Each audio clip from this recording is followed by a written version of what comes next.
Hello guys, and welcome to another episode covering The Last of Us. In this episode we're going to be covering episode 4. Now we're going to Pittsburgh. I thought, no we're not, Kansas City. But anyway, this part of the show actually sticks pretty close to the game, apart from the location. Okay, like I said, in the location in the game it's Pittsburgh, in the show it is Kansas City, and we see the episode start off with Ellie finding the pump book. Okay, the jokes are, I think, exactly the same in the game, or they're very, very close, or some of them are used.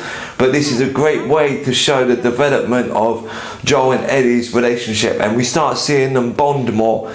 In the start of the episode, spoilers, okay, I'm making it clear now, there's spoilers in this. In the start of the episode, he refers to her as cargo, but as the episode draws on and on, you're starting to realise a development actually starting to become between them, and he's starting to see her more as a person. I wouldn't say a daughter figure yet, but more as a person, and he's bonding with her. Now, this, apart from the location change, is pretty accurate to the game in the way that it's filmed, the way that they go up and the road is blocked, and they do beautiful shots that mimic the game, and basically the routes that they take. Obviously in the game they can't go further down the highway. In the show they are blocked off by the tunnel, and it's blocked, and they decide to go through now Kansas City. And this where part starts, where it's more accurate with the game, with the man screaming help, help, and Joel refusing to stop, telling Ellie, put on your seatbelt.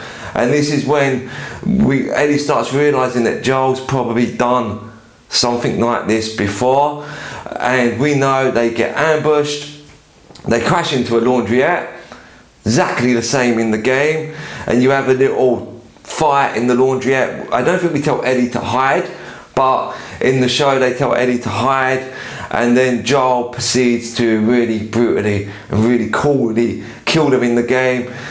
Not so brutal in the show, but it's still very well filmed.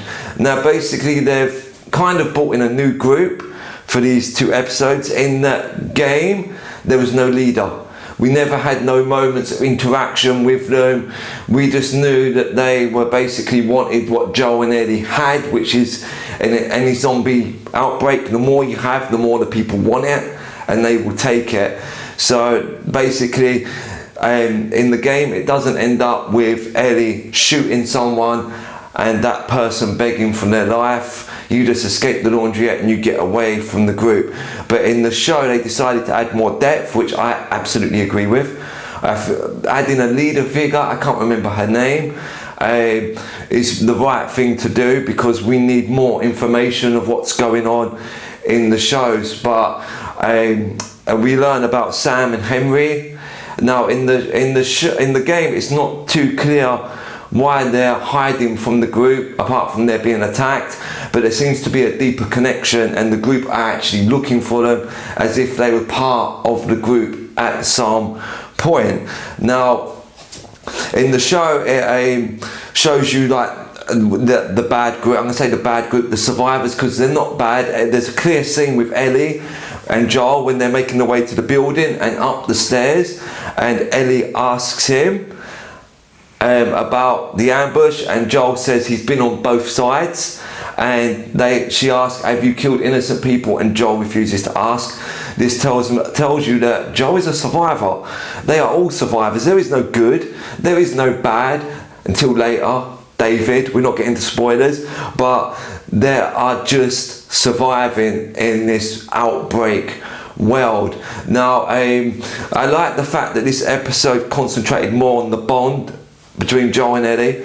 Finally, the people that were complaining about the last episodes, there is no raids, they've changed the story. Well, if you actually play the game, there are no raids in Bill's section, so now we're getting the raids, and this is where they start mainly happening in the game. The show episode ends with actually Ellie and Joel we find out that Joel can't hear properly in his right ear. He has a problem probably with shooting, like he says, but also probably old age, because we found out his age. I believe it's 56. You don't find this out in the game.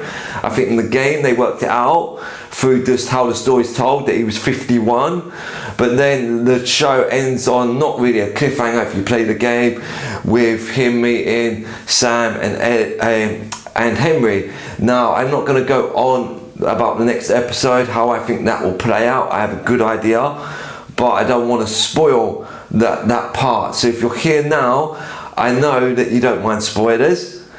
So basically for me, this episode, it stuck pretty close to the game in the story that they was designing to tell, unlike the third part.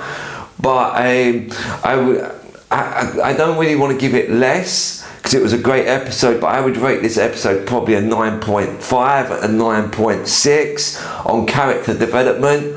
On action, I would rate it like a 9.8.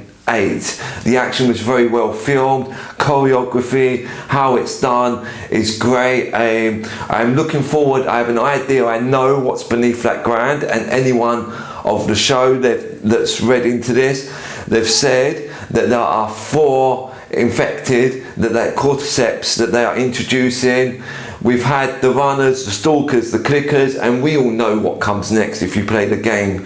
Guys, thank you again. I hope you enjoyed this video. I will see you again on Saturday, because the next show is airing on Friday because of the Super Bowl. Hey, for once, I like in sports. Okay guys, thank you, and again, goodbye.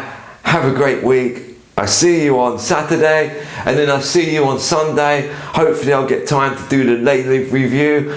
I've got some ideas that I'd like to put into editing and add, but like I said 3 times now, thank you, goodbye, like, sub, add notifications, and I look forward to hearing from you soon.